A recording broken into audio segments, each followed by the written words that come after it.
오늘 아침에 여는 말씀은 시편 34편 1절과 2절의 말씀입니다. 내가 여호와를 항상 송축하며 내 입술로 항상 주를 찬양하리이다. 내 영혼이 여호와를 자랑하리니 공고한 자들이 이를 듣고 기뻐하리로다. 할렐루야! 사랑하는 우리 영등포 중학교의 성도님들 삶 속에 벼랑 끝에서 잡아주시는 그 하나님의 손길이 있기를 간절히 축원합니다. 이 시편 34편은 다윗이 사울 왕에게 쫓겨서 더 이상 피할 곳이 없어서 원수 나라인 블레셋으로 도망을 쳤다가 경험했었던 그 아픔을 노래한 시입니다. 성경책에 나오고 있는 그 제목을 한번 보시면 다윗이 아비멜렉 앞에서 미친 채 하다가 쫓겨나서 지은 시라고 기록이 되어져 있습니다.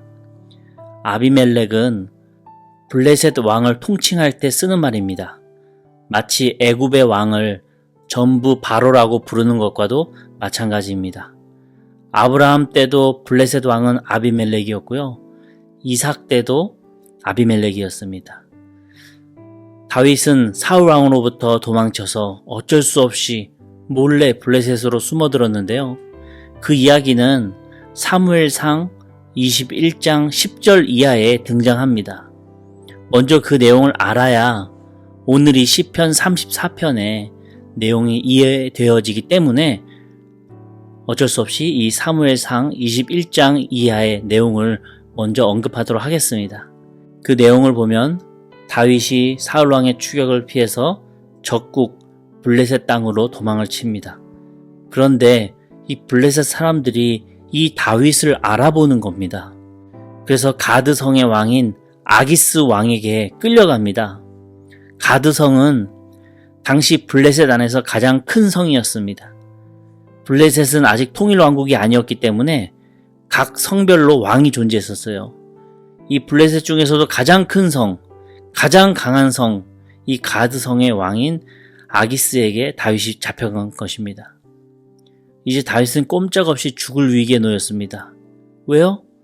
블레셋 연합군의 최고의 장수 골리앗을 죽였던 장본인이 다윗이었고 그 골리앗이 바로 이 가드성 출신이었기 때문입니다. 블레셋 사람들에게도 다윗은 원수였지만 이 가드 사람들에게 다윗은 수치를 안겨주었던 증오의 대상이었죠. 그런 다윗이 어떻게 하다가 자기 나라에서 이렇게 도망자신세로 전락을 해서 블레셋까지 숨어 들어왔는지는 알 수 없어도 이런 다윗을 붙잡았기에 복수할 생각에 이 블레셋 사람들이 얼마나 신이 났겠습니까? 사무엘상 21장 12절에 보면 이렇게 기록이 되어져 있습니다.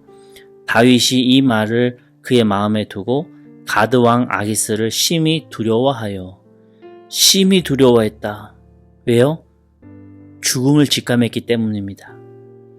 그렇게 살려고 애쓰고 도망치고 기도하고 매달려서 여기까지 왔는데 생각하지도 못했던 아기스 왕한테 죽게 생겼어요. 그럴 때 다윗이 했던 행동은 평생 잊을 수 없는 모습이었습니다.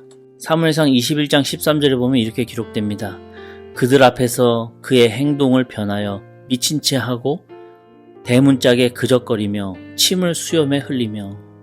블레셋 군사들이 다윗을 죽이려고 하자 다윗은 이상한 행동을 하며 침 흘리고 미친 채 하면서 대문을 긁었습니다.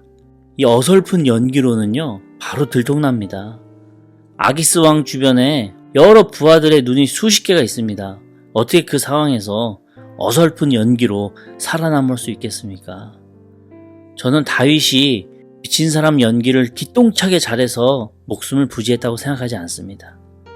이 죽음 앞에서 떨고 있는 다윗을 하나님께서 불쌍히 여기셔서 또 하나님의 계획이 있으셔서 주의 도움으로 아기스 왕의 마음 또 주변 사람들의 눈을 주님께서 가리셔서 다윗이 살 수 있었다고 믿습니다. 결국 다윗은 미친 사람 연기 끝에 풀려나게 되었고 그 가드성에서 빠져나옵니다. 아마 다윗의 삶에 있어서 가장 치욕스러운 순간이 아니었을까 생각을 해봅니다. 우리 역시도 이 다윗처럼 인생의 벼랑 끝에 몰릴 때가 있습니다. 전혀 계산하지도 못했고 생각하지도 못했던 순간에 그 순간의 일로 인하여서 내 인생이 갑자기 벼랑 끝으로 몰리는 거죠. 그러면서 이제 정말 여기가 마지막이구나 생각하면서 다 끝이다 라고 생각이 들 정도로 마음이 무너질 때가 있죠. 그때 우리는 어떻게 해야 될까요? 이 성경에 기록되어 있지 않지만 다윗은 분명히 블레셋 군사들에게 잡혀 죽기 그 직전에 하나님께 기도했을 것입니다. 하나님, 저 어떻게 해야 됩니까? 하나님, 진짜 지혜를 주세요. 저 이대로 정말 죽는 겁니까? 주님 도와주세요. 정말 그 기도 시간 1초가 마치 10분처럼 간절하게 하나님 하고 마음속으로 외쳤을 거예요. 그때 주님은 다윗으로 하여금 살 수 있는 지혜를 주셨고 주변 사람들의 눈과 마음을 주님께서 가려주셔서 다윗이 가드성을 빠져나와 살 수 있도록 인도해 주신 겁니다.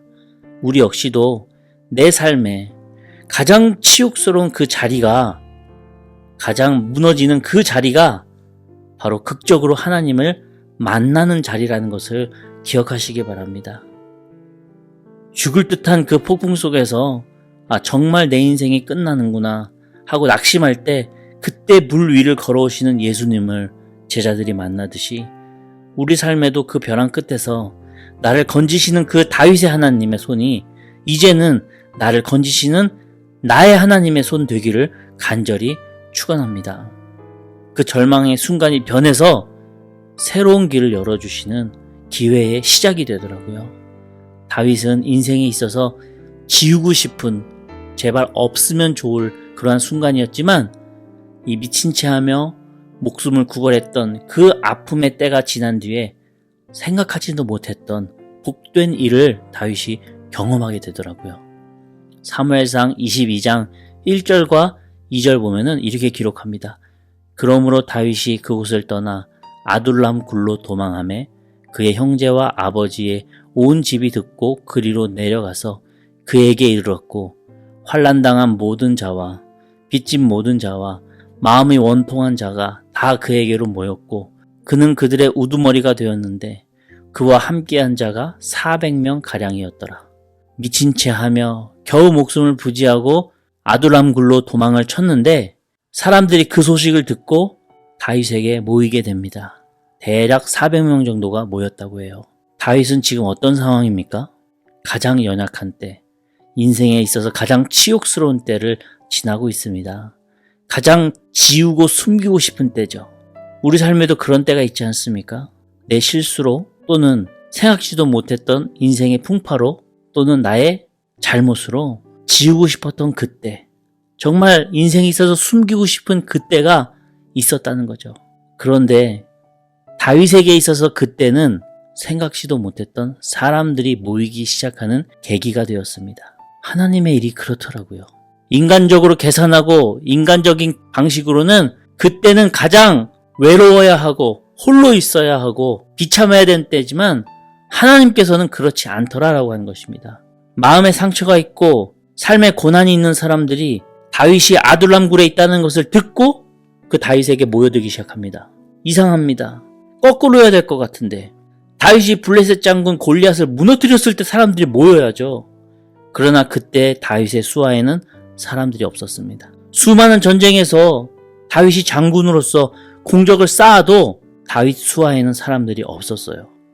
많은 사람들이 그 다윗을 우러러보는 존재였지 그 다윗을 따르거나 존경하지는 않았다고 하는 것입니다. 이제 다윗은 방랑자가 됩니다. 아무것도 없는 사람이 되었습니다. 근데 하나님께서는 이제서야 다윗으로 하여금 방랑 공동체의 지도자가 되게 하십니다.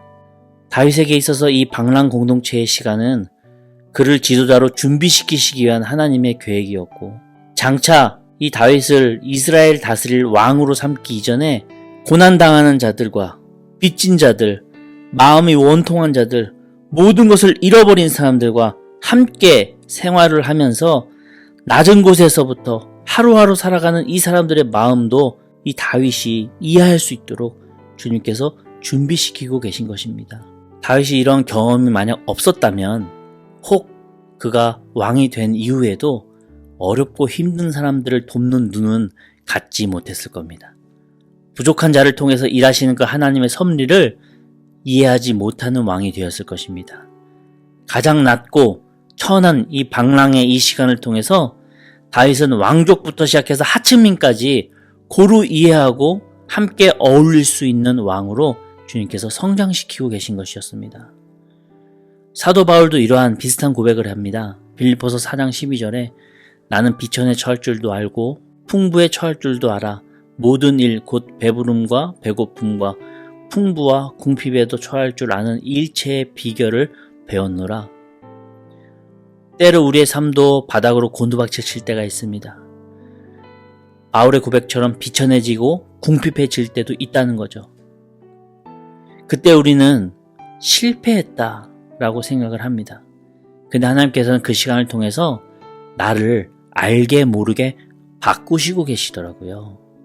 어느 순간 내가 하나하나 배우게 하시고 인생의 경험이 하나하나 쌓이게끔 주님께서 인도하시더라고요. 아랍의 속담 가운데 항상 햇빛만 있으면 사막을 이룬다라는 말이 있습니다.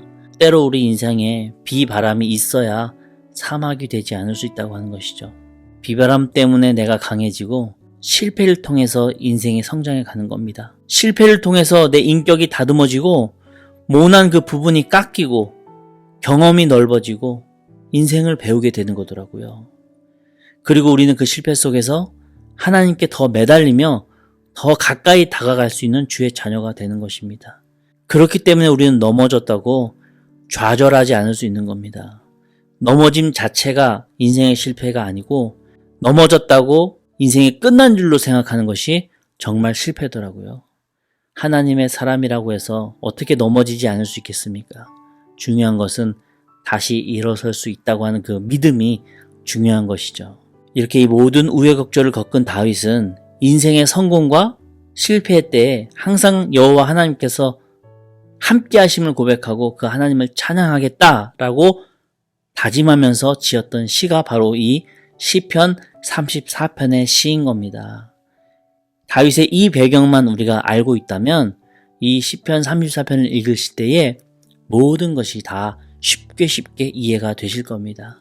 이 사전 배경을 모르면 아비멜렉 왕 앞에서 미친 채 하다가 쫓겨났는데 어떻게 이런 시를 지을 수 있을까 생각할 수 있게 되지만 그 일을 통하여서 하나님께서 위로하시고 또 사람들을 붙여주시고 새로운 일들을 경험하는 또 리더로서 세워주시는 그 모습을 다윗이 경험했기에 과거 아비멜렉 앞에서 미친 채 했던 자기 자신을 회상할 때 이러한 시편 34편의 시를 다윗이 지을 수 있었던 것입니다. 그래서 이 시편 34편은 가장 어두워야 할 노래였지만 비탄시가 아니라 오히려 기쁨의 시로 고백할 수 있는 다윗의 감사시인 것입니다. 이 시간에도 참 삶이 어렵고 힘든 분들이 계신 줄로 알고 있습니다. 우리 성도님들 힘내시고 다윗이 이렇게 정말 미친 채 하면서 목숨을 구걸하며 살아났을 때 하나님께서는 그렇게 낮아진 그 다윗을 오히려 주목하셨고 다윗 주변의 사람들을 붙이시고 그로 하여금 또 새로 많은 것들을 느끼고 배우게 하셨다는 것을 기억하시면서 결국 하나님의 계획과 하나님의 큰 그림 안에서 모든 것들이 합력하여 선을 이루어 가고 있다는 것을 기억하시는 우리 성도님들 되시기를 바라겠습니다. 이런 믿음으로 오늘 하루도 주님 붙잡고 앞으로 당당하게 걸어가시는 하나님의 자녀들 되시기를 간절히 축원합니다.